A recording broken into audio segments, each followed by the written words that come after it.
guys, how's it going? Welcome back! So we're going to put the Mackie Cr3s up against the Mackie Cr5 Bluetooth 5-inch. Of course, we'll never use the Bluetooth function in those speakers anyways, because I'm just not into that sort of thing. Anyway, we want to check out sound levels.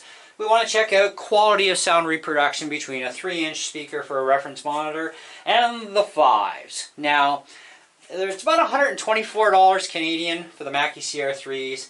I think it was like $259, $269. So I don't know, it was just under 300 bucks. Link in the video description below for the CRXs, and I'll also put the link for the Mackie Cr3s if you're interested in those. Mind you, it will be the Long & McQuaid website for Canada, so if you are Canadian watching this video, because a lot of Canadians do watch my stuff, go to Long & McQuaid, best place to shop ever. And you can get renewable warranties there too for the majority of their stuff. Anyways, so we're going to play some tunes. Stuff I've done myself, of course, and we'll also hook it up to the PA and listen back to our Beat Buddy and see how these things do. Volume levels are set identical as possible, and on both sets of Mackies, so we're going to be able to hear what's going on there. Yeah, so let's get on with this and have some fun. Alright, so we'll go into my folder, and now the first song we're going to do is called I See With New Eyes. Now this was done in my buddy's studio years ago. And I do mean years ago. It's been well over a decade. Anyways, so we should, if I got it wired with the plugs right. Actually, yeah, we do. So the 5s will be first. And I'm going to step out of the way each time so that the speakers can go without being blocked. Because we do have the 3s here, we got the 5s over here, and I don't want to have my body blocking the sound of the camera.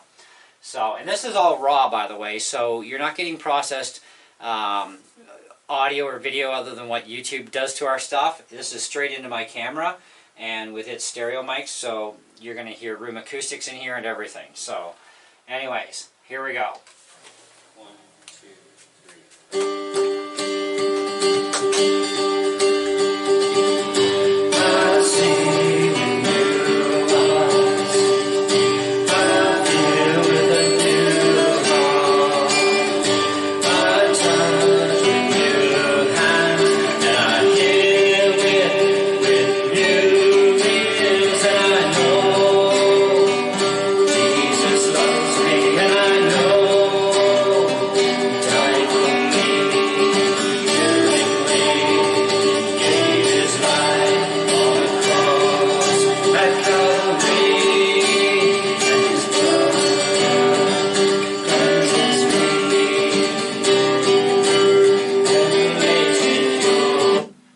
So that's our 5s. So let's go over to the 3s here. Same song. 1, 2, 3.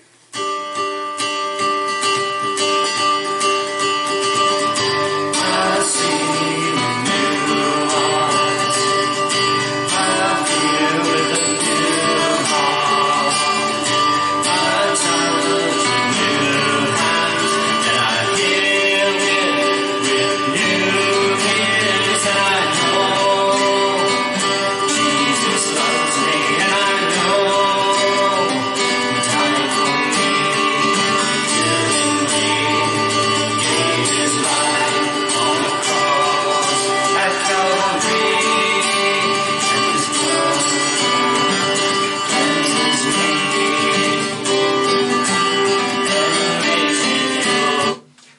So that's one of our songs there. What else have I got here for you guys? What else can we do? Music videos. Any of you guys remember Random Madness video? Did that like 175 beats per minute and pretty much almost killed my arm. It was actually fun. So we're gonna actually play that video because that's straight music.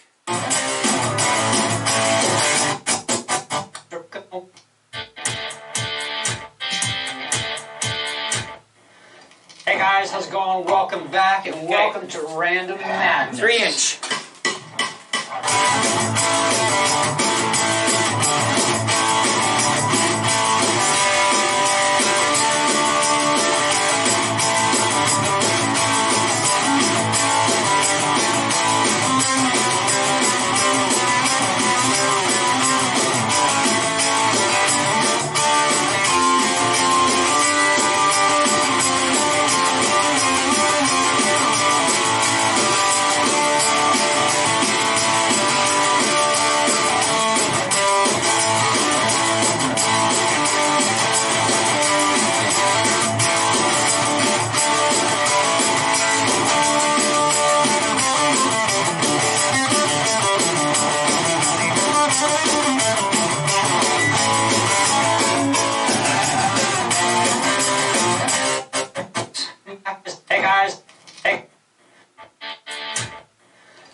this.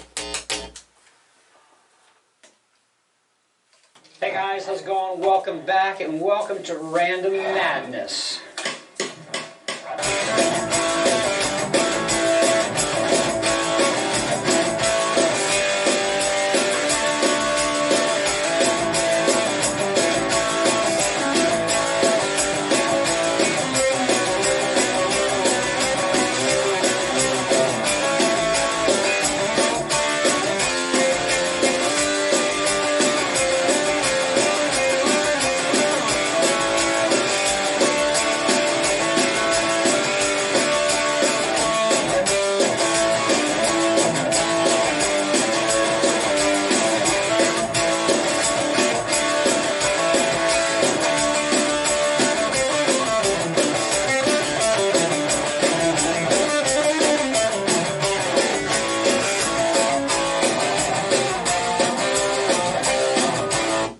Alright, so next up, we're going to plug into our PA and listen to our Beat Buddy.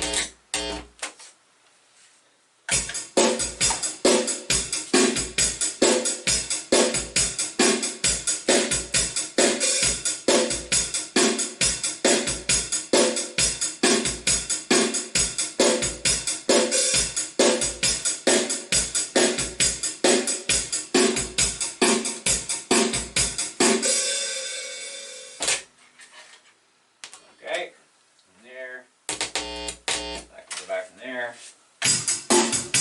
These are the threes now.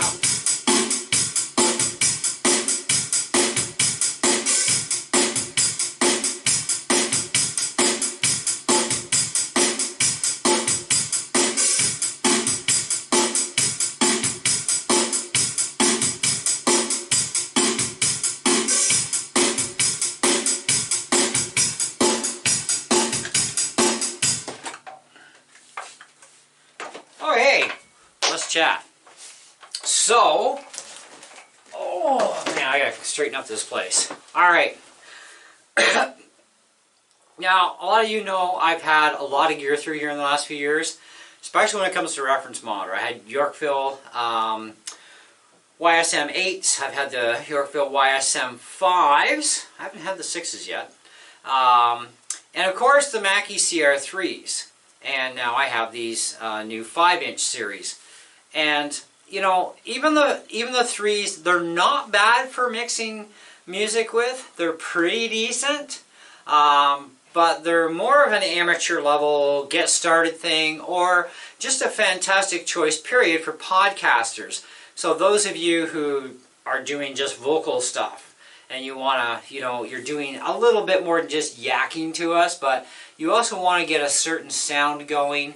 The reference monitors for the CR3s would really work well for that application, but for musicians like myself and many others on YouTube and around the world, not such a great choice with the CR3s. Okay, they're just not up to par.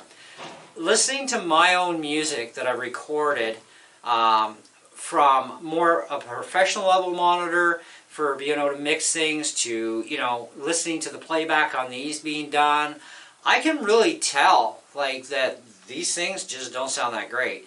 And when I play the same stuff back on these 5s, they're fantastic. Or I get the other side of the fence where they sounded really good on the CR3s on a couple of the files I've been checking out. And then when I put them on the 5s, I'm hearing so much more where like, I'm like, man, I really messed up that mix. You know, I really got to straighten out a few things. The CR5s really are showing the flaws in what I've done.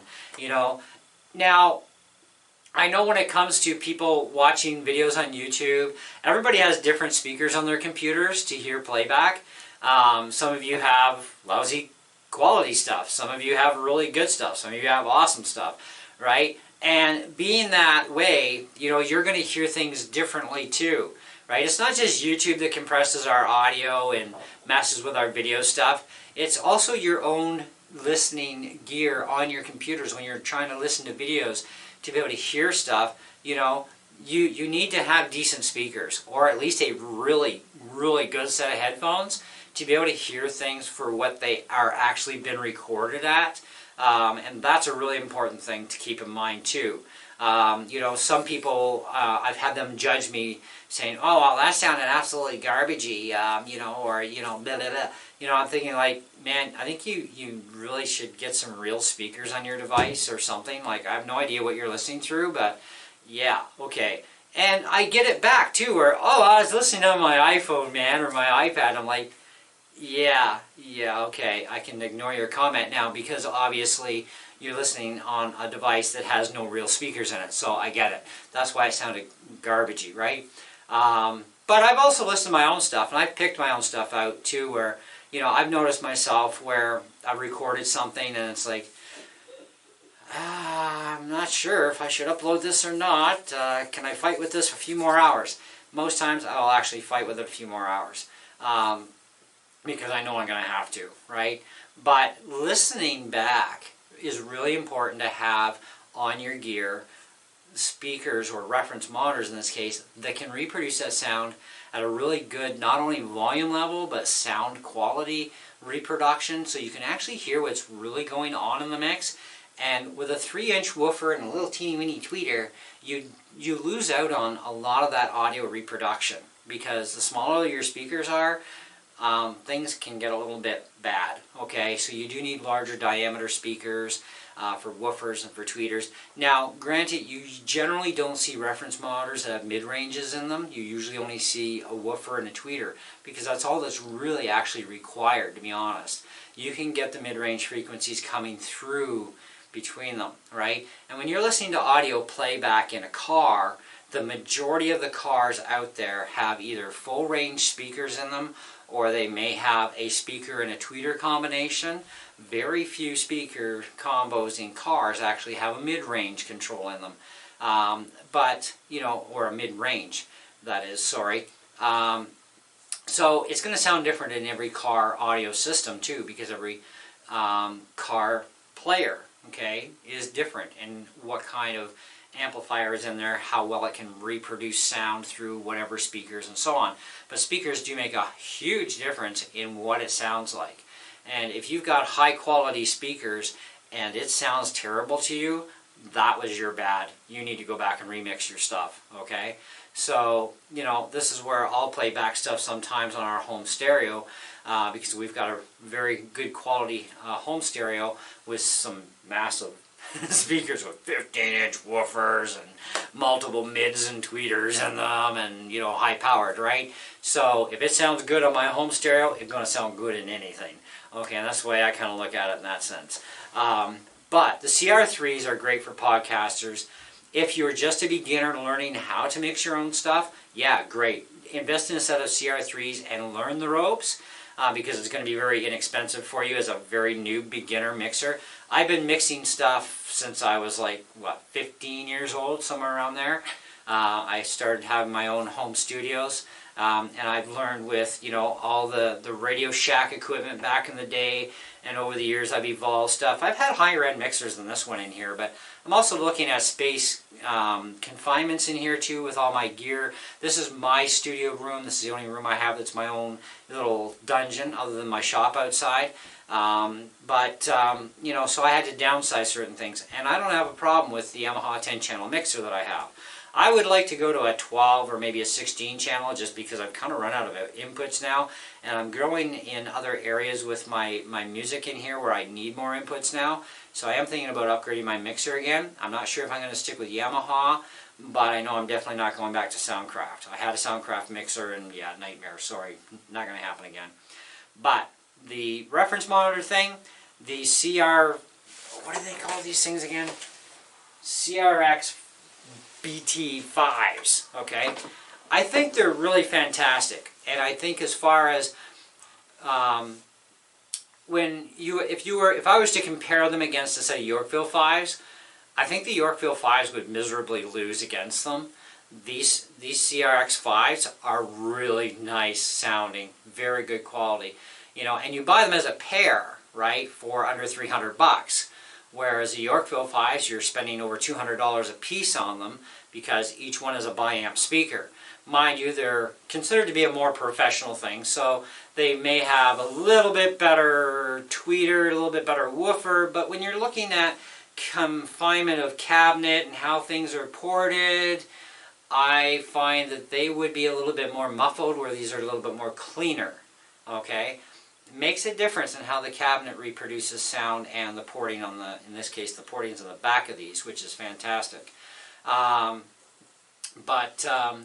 You know, the Yorkville 8s would blow these things out the water, no problem, and they're like under $300 each, right? So, but this is under $300 for a pair, and they sound phenomenally a million times better than the CR3s, in my opinion. You guys, of course, are going to have your own opinion that you can form, and I would love to hear your comments below. Do check the links in the video description, though, for if you're a Canadian at least. Long and McQuaid links will be there for the CR3s, as well as for this other new pair that I'm renting right now.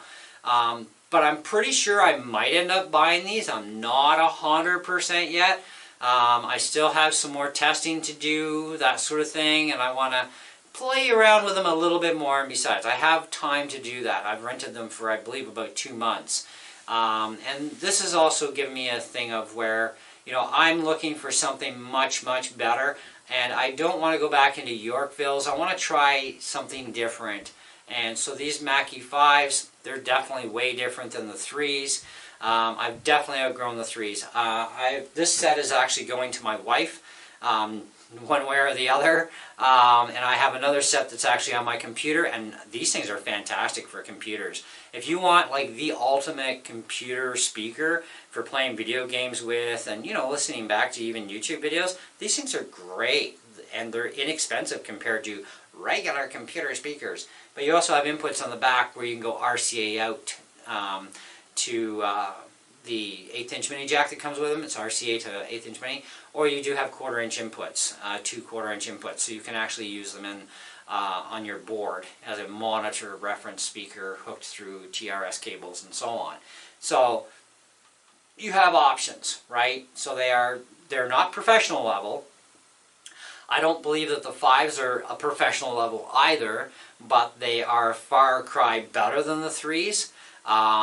And I find that the 5s are definitely a little bit better, of course, than the Yorkville 5s. But the Yorkville 8s, like I said, would blow these Mackies out of the window. Okay? So, for that, I say, let your opinions be known in the comments below. And of course, as always, please be polite on my channel. And if you are a Canadian and you are going to be looking at either set of these, the links will be in the video description. By the way, if you're not subscribed to the channel yet, please do so, and then smash that bell for notifications when I put up new videos. If you haven't checked out my last video, which was actually the final review on the Fender Acoustasonic 40-watt amplifier, go check that out. I have more videos coming for you guys. I have a surprise coming of something else I rented the other day from Long McQuaid that'll be coming up, I don't know, probably the next couple of days. Among other things that I've got in the works. But in the meantime, thanks so much for watching, hanging out with me today. I hope you enjoyed the video and got a lot out of it. I certainly have learned that 1 or 2 things need some remixing now. Whoops. Anyways, see ya.